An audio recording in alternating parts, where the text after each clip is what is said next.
Bonjour à tous et bienvenue dans ce nouveau tirage flash. Je m'appelle Charlotte, je suis tarologue et je viens aujourd'hui te présenter le tirage général de la saison sombre. Cette petite vidéo a pour vertu de te donner un message ou bien de te donner envie de faire ce tirage avec moi. Il s'agit d'un tirage flash. C'est une formule un peu plus courte qu'un rendez-vous classique qui se passe en envoi photo et message audio. Voilà, je t'invite à t'abonner à ma chaîne si tu veux recevoir les notifications, active la clochette pour d'éventuels prochains tirages flash. Ce tirage flash a une date limite de consommation et c'est tout simplement jusqu'au prochain tirage, donc quand j'en ai envie.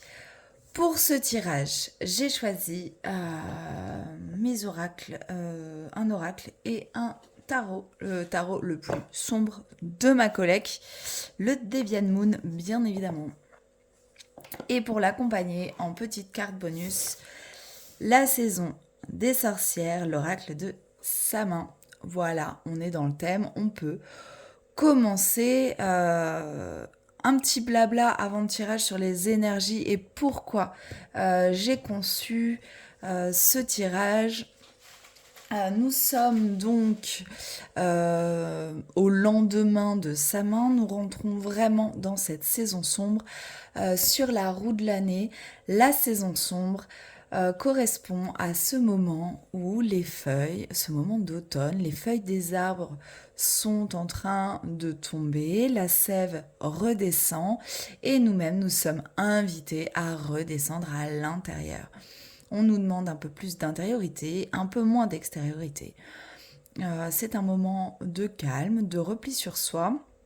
Et c'est aussi du coup un moment où on est plus enclin à la solitude et donc plus enclin à rencontrer nos parts d'ombre, puisque si on arrive à faire ce silence intérieur, on rencontre bien évidemment nos parts d'ombre qui, d'après moi, cache, enfin pas que d'après moi d'ailleurs, cache aussi un trésor et une lumière pure que l'on peut récupérer.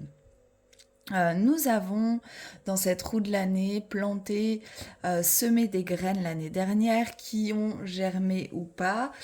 La récolte de ces graines s'est faite en septembre, symboliquement.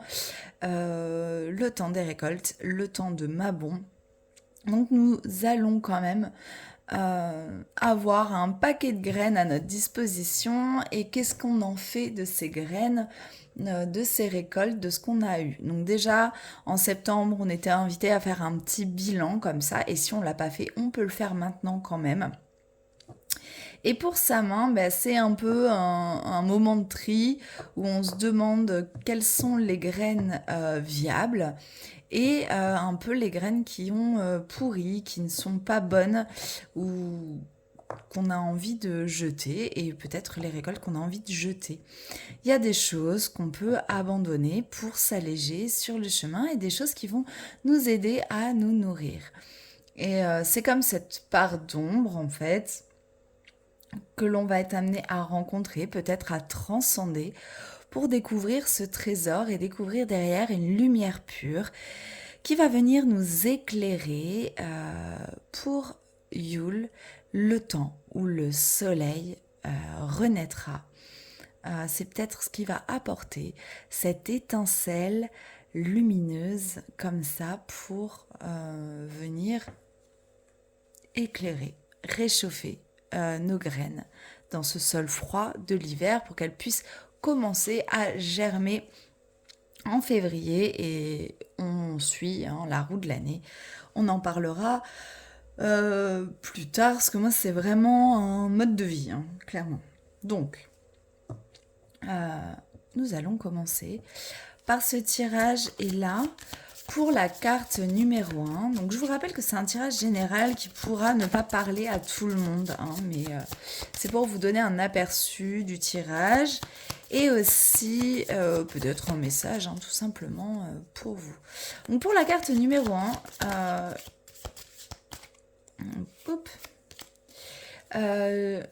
on va se concentrer sur quelles sont les récoltes qu'on a faites à Mabon et qui vont nous accompagner pour traverser cette saison sombre. Et un peu à l'instar de la lanterne de l'ermite qui est un allié pour nous aider à cheminer à travers nous-mêmes et donc à aller rencontrer nos ombres. Mais c'est peut-être la petite veilleuse qui va nous aider à pas avoir peur d'y aller en fait. Et là comme je pensais à la lanterne de l'ermite, je me suis dit que pour la carte numéro 1, on va avoir la carte qui précède la carte de l'ermite dans le jeu.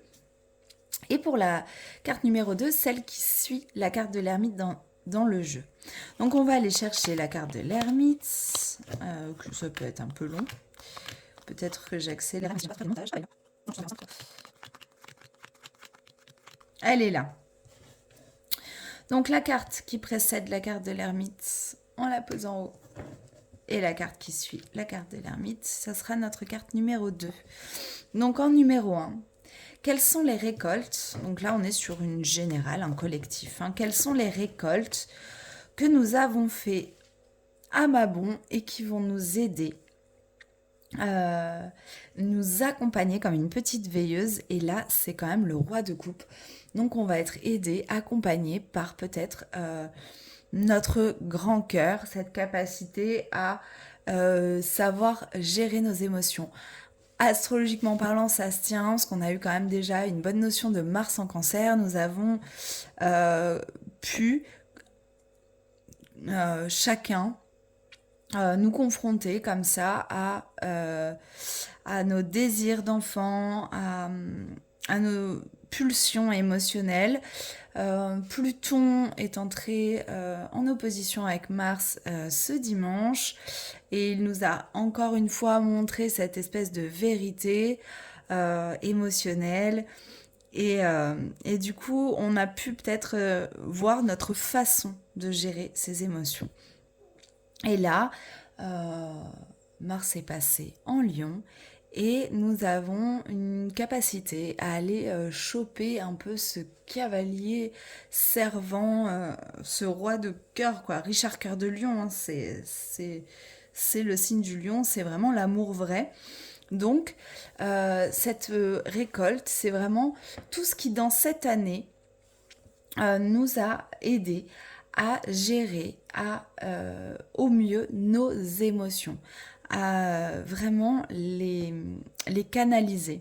Donc tout ça, on peut le récupérer et s'en servir comme une petite lanterne. Tous ces événements où on a eu un débordement émotionnel et où on a su trouver des moyens et des leviers pour que ce soit beaucoup mieux géré et éviter ces débordements émotionnels. Et dans la carte qui suit l'ermite, les récoltes dont on n'a plus besoin et qui fertiliseront le terreau intérieur, donc ce qu'on va laisser mourir et qui va venir faire du terreau, hein, ce qui va pourrir pour nourrir en fait notre terre intérieure.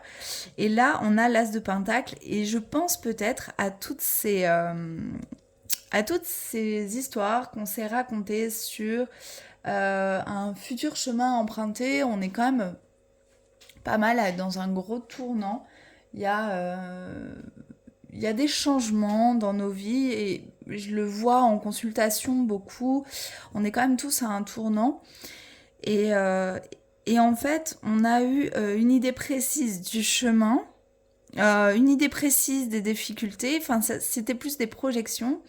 Et peut-être que là, ce qu'on pourrait laisser mourir, c'est toutes ces projections ou toute cette façon qu'on a de forcer un peu le passage, alors qu'on voit bien que ça ne marche pas et on s'essouffle en fait à efforcer le passage. Alors, il s'agit quand même de choses plutôt matérielles avec un denier, hein, mais on est sur cette idée de chemin. Il y a cette notion là dans le Deviant Moon quand même de ce dragon qui tient euh, qui tient le denier fermement entre ses griffes. Et ça peut être aussi, justement, avec ce que Pluton nous a montré là, qu'est-ce qu'on ne veut pas lâcher encore par peur, hein, ces vieux démons qui nous suivent, euh, ces addictions aux écrans, au sucre, ces choses un peu qui nous réconfortent mais dont on sait qu'elles ne nous sont pas utiles, ces vieilles histoires qu'on se raconte. Voilà.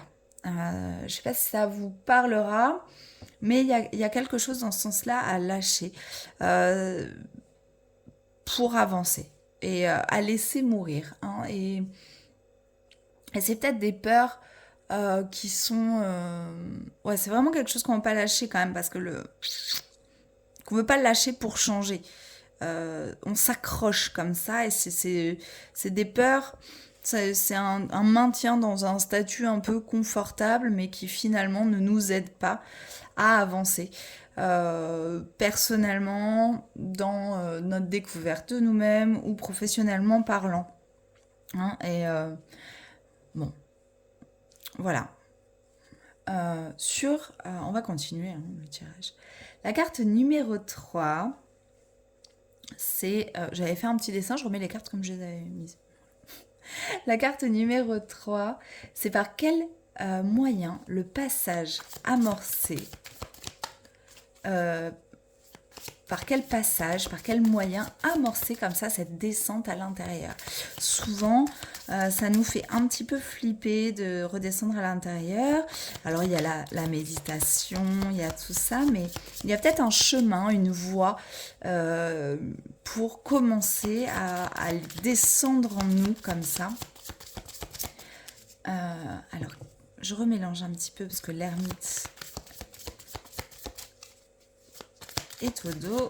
Voilà.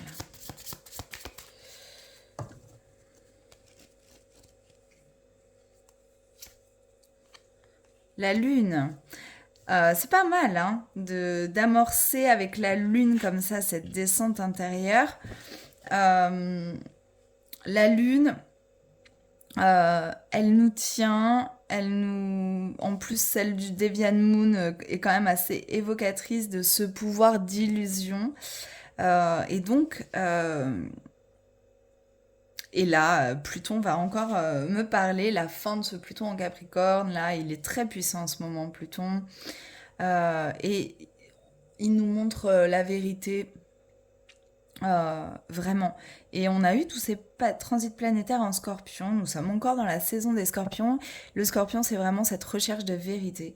Et donc, nous pouvons commencer à descendre vraiment à l'intérieur si on est parfaitement honnête avec nous-mêmes et à notre capacité, en fait, de nous illusionner, de s'auto-manipuler pour se laisser croire comme ça, bercé par des choses. Euh, voilà, bon. On voit que les personnages quand même dansent, mais ils sont manipulés par des fils invisibles comme ça qui sont tenus par la lune. Il y a, d'après moi aussi, voilà, c'est cette notion vraiment d'aller regarder avant tout euh, ce qui nous illusionne pour enfin décider d'y aller, quoi, de foncer dans le noir. Euh, Sans oublier que nous avons cette lanterne de l'ermite, nous avons cette capacité maintenant à canaliser, à gérer nos émotions. Parce que si on n'a pas envie de descendre à l'intérieur de nous-mêmes, dans nos profondeurs, c'est peut-être parce qu'on a peur. Et donc on se manipule en disant j'y vais pas parce que je suis pas en capacité de le faire, j'ai peur d'y aller, euh, je vais pas réussir.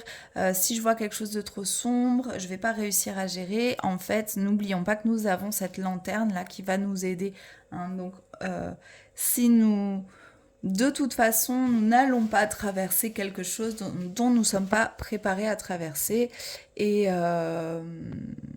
et donc, en fait, voilà, couper ces petits fils, ces petites illusions qu'on a sur nous-mêmes pour pouvoir descendre. un petit peu plus un palier en profondeur, hein, tous les ans de toute façon. C'est des paliers comme ça, hein, d'évolution.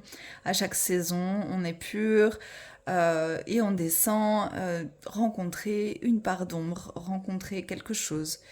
Mais avant tout, il faut d'abord pouvoir se regarder en fait sa lumière vraie. La lune, c'est un reflet, donc pouvoir regarder sa lumière en face, se regarder en face et décider de descendre et de se dire ok, même si c'est des choses pas agréables que je vais rencontrer, même si c'est des parties de moi que je ne veux pas dévoiler aux autres et donc je me mens à moi-même hein, pour pas me dévoiler ces parties, ben, il est peut-être temps de le faire hein, pour pouvoir évoluer. Euh, alors du coup, on va se demander donc quelle part d'ombre je suis amenée à rencontrer pendant la descente dans les profondeurs. Ça va être la carte numéro 4. Quelle part d'ombre on va être amené à rencontrer? Le fou, c'est pas mal hein, comme part d'ombre, le fou. Euh, collectivement, ça peut être justement cette part d'insouciance et d'inconscience. Euh, cette En fait, je le trouve normalement pas irresponsable à ce point-là, le fou, dans un autre tarot, mais là, je pense qu'il y a une part d'irresponsabilité, euh, cette part de manque de réflexion sur certaines choses, et on voit bien qu'il se fait bouffer les pattes par des petits poissons et qu'il n'a pas réfléchi avant. Et peut-être que la part d'ombre que collectivement nous pouvons rencontrer, c'est justement la peur de s'être trompé parce qu'on a manqué de réflexion, la peur de ne pas être assez responsable, de ne pas avoir les épaules assez solides, de pas être assez structuré pour aller là où on doit aller. Euh, Il y a un peu ce côté tout chancelant avec ce fou-là, il a l'air un peu limite démembré. Il y a une notion d'éparpillement aussi derrière. Euh, mais je pense qu'il y a cette notion de peur de ne pas être à la hauteur, de passer pour un guignol. Ah ouais, ben, c'est un peu ça aussi, la peur de passer pour un excentrique, de passer pour un guignol. Donc la peur, par extension, du regard des autres. Euh, du jugement des autres. Bon, on n'est pas sur le jugement, mais il y a quand même la peur d'être à l'écart. Le fou n'a pas de numéro, n'a pas de place, et, euh, et quand même dans notre société, on a besoin d'avoir une place. Est-ce qu'on n'aurait pas peur euh, de ne plus avoir de place, de ne plus avoir de rôle défini? Qu'est-ce qui nous ferait peur là-dedans, en fait? Bon, après, c'est des questionnements que je vous soulève parce que, comme on est sur un tirage général, je sais que ça parle un peu à tout le monde. Euh, En fonction de vos histoires, chacun pourra y voir le reflet de ce qu'il veut y voir, hein. Comment transcender cette part d'ombre? Voyons.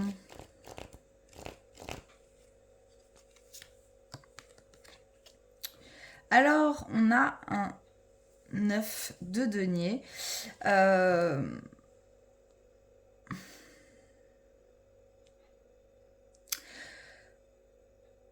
Justement, en fait, une fois qu'on a mis en lumière ça, on peut se rendre compte, peut-être, euh, des moments, le 9 de denier, c'est un collectionneur. J'ai l'impression que là, carrément, il nous fait un défilé de mode. Euh, il est masqué. Il nous fait un défilé de mode. Il a quand même toute cette constellation de deniers derrière lui. Euh, je pense que nous avons là l'opportunité de pouvoir dévoiler un peu nos différents masques, ceux qu'on a portés. Peut-être ponctuellement, peut-être pendant des années, peut-être déjà durant cette année, pour se montrer comme ça dans la société sans paraître trop à l'écart de cette société, à l'écart des autres, trop différent. Et, euh, et en fait, on a une jolie collection, hein, et peut-être se rendre compte que ça a pu, cette, justement, ces moments-là où on a peut-être osé être un peu singulier. Peut-être que ce rafistolage un peu de nous-mêmes, ça peut nous montrer à quel point justement chaque petite parcelle de ces différences-là peuvent faire écho à quelqu'un d'autre et lui donner envie, lui aussi, de montrer ces différences qui vont faire écho encore à quelqu'un d'autre. Le tout étant, le but étant, c'est de mettre ça au service du monde en fait, au service de tout le monde. Mais si personne ose et tout le monde est dans cette uniformité extérieure, tout en cachant comme ça son unicité et enfin son unicité, c'est peut-être pas le terme, son caractère unique, et ben c'est monotone. Hein. Et peut-être que là, on pourrait commencer à défiler avec nos facettes un petit peu plus fun, avec nos facettes qui collent pas forcément au diktat de la société et qui pourtant pourraient donner envie à tout à chacun en fait de faire la même chose et on pourrait comme ça avoir un joli kaléidoscope humain. Ça pourrait être magnifique. J'adore les kaléidoscopes. Et ouais, c'est un peu. J'ai cette image du kaléidoscope là, et que finalement, quand on regarde, on se rend compte que toutes ces choses qui font qu'on est en marge, finalement, ça fait de nous des êtres uniques, et de pouvoir le montrer, ça peut donner envie à tout le monde de montrer à quel point le fait d'être unique, bah, c'est beau, et à quel point on peut tisser comme ça des jolis paysages, des jolies des images. Voilà. Quel trésor nous pourrions découvrir derrière cette part d'ombre? Waouh! Ça, c'est un trésor un peu camouflé. Hein. Euh, le trésor du cœur brisé. Euh, le trésor qu'on pourrait découvrir, c'est peut-être que justement, le fait de se dévoiler comme euh, ça peut nous faire peur, mais au final, on est quand même debout, quoi. En fait, le trésor, ça pourrait être, on a plus de force que ce que on veut bien imaginer, et qu'on va peut-être pas forcément en souffrir euh, ou se faire poignarder dans le dos, parce que ces épées là qui traversent un cœur, c'est pas si sanguinolent que ça, et on dirait que c'est plus un costume euh, qu'autre chose. Donc en fait, le trésor, ce serait peut-être. En fait, ça fait pas si mal euh, d'aller voir cette ombre. Ça fait pas si mal d'être un peu différent. Finalement, on peut se rendre compte qu'on est encore debout et que on peut en faire des forces. Et enfin, la lumière pure, parce que je vais pas vous garder non plus, là, ça fait déjà 20 minutes, je vais pas vous garder indéfiniment. La lumière pure qu'on peut récupérer pour réchauffer les futures récoltes. Donc ce qu'on peut mettre au service, c'est encore une fois, donc là on a un cavalier de bâton, c'est vraiment une force, peut-être aussi une capacité à s'envoler. On, on voit un peu un... Alors moi, un cavalier de bâton, j'aurais pas dit les choses comme ça, mais là sur ce Devian, on voit quand même cette capacité à être tout terrain, à pouvoir voler, à avoir plusieurs... le corps c'est le même, et il y a plusieurs styles de pattes, il y a plusieurs... c'est mi-menthe religieuse, mi-termite, on sait pas trop. Euh, Donc c'est peut-être justement la lumière qu'on peut récupérer, c'est encore une fois tout ce rapiècement-là qui fait un joli kaléidoscope, quoi. C'est le fait d'avancer. Bon, déjà, le cavalier de bâton, il avance quand même sûrement, il y a quand même une belle énergie derrière. Donc du coup, ça peut nous aider comme ça à éclairer les futures récoltes. Peut-être que justement des graines qu'on n'aurait pas osé semer, on va peut-être oser, hein, il y a cette notion-là d'oser incarner, oser être et oser faire aussi. Donc il y a peut-être des graines comme ça qu'on n'aurait pas pensé à semer, des choses qu'on garde dans le tiroir et qu'on se dit non mais si je fais ça ou si je suis comme ça va pas plaire et tout ça et d'aller tout rencontrer là peut-être que là on va enfin oser déjà éclairer en fait ces graines qui n'ont jamais eu l'occasion de pousser tout simplement, hein. Allez, on va sortir l'oracle de la sorcière. Je sais pas pourquoi je prends cet accent bidon. Pour voir une petite carte générale.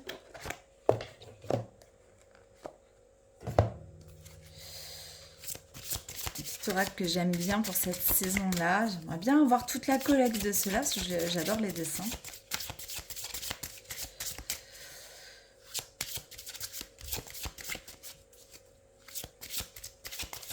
Allez, l'oracle de sa main. Un petit message général.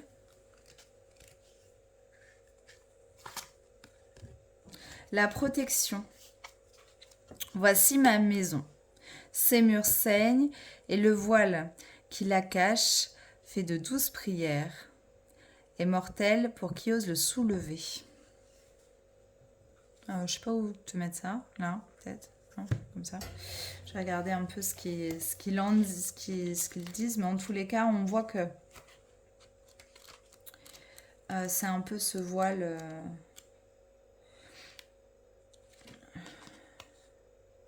125. Ce voile qui s'affine là, à cette période de l'année.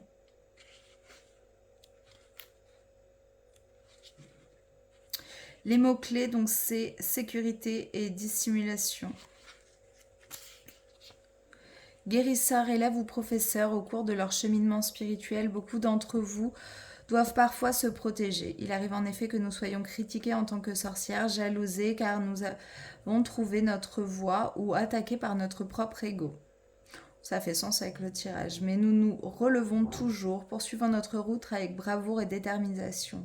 Nous nous savons épaulés et protégés par nos soutiens, ancêtres, anges et guides. Ma chère sorcière, vous serez toujours protégée, quelles que soient les menaces de ce monde et les monstres qui surgissent dans la nuit sombre de votre âme. Là où en vous un lieu qui ne peut être pénétré, attaqué ou ébranlé, un lieu où vous vous retirez pour guérir et retrouver du réconfort. Vous n'avez pour cela qu'à traverser le voile jusqu'au bras de ceux qui vous aiment et veillent sur vous. Cette carte vous rappelle que tout va bien et que vous êtes en sécurité. Vos soutiens spirituels vous préservent du danger. Vous êtes protégé des sorts, du mauvais œil, des attaques psychiques, et même de votre propre ego. Vous pouvez tout affronter. Lorsque vous vous sentez menacé, adressez-vous aux puissances suprêmes et demandez-leur de vous guider sur les chemins que vous ne voyez pas et de vous protéger quand le danger vous guette. Elle vous accompagne tout le temps, prête à vous soutenir dès que vous en ressentez le besoin. Voilà, donc nous sommes protégés. Ça fait sens avec le reste de ce tirage général. Je vais vous laisser. Je vous remercie d'avoir écouté cette vidéo jusqu'au bout. Je vous rappelle de vous abonner, de cliquer sur la clochette, de partager ce tirage. Le fait que je sois un peu plus vue, ça me permet de travailler et de continuer à faire ce que j'aime et donc à continuer à passer du temps à vous créer du contenu gratos. Merci de me suivre aussi sur Instagram si tu veux d'autres tips, des petits tirages gratuits de temps en temps et des choses comme ça. Je vous rappelle que mon agenda est ouvert pour les rendez-vous et que vous pouvez prendre rendez-vous directement en m'envoyant un mail. Je vous mets le lien dans la description. Je vous rappelle aussi que vous pouvez commander ce tirage flash juste pour vous en m'envoyant un mail. Je vous remercie et je remercie déjà tous ceux qui ont pris le précédent tirage flash.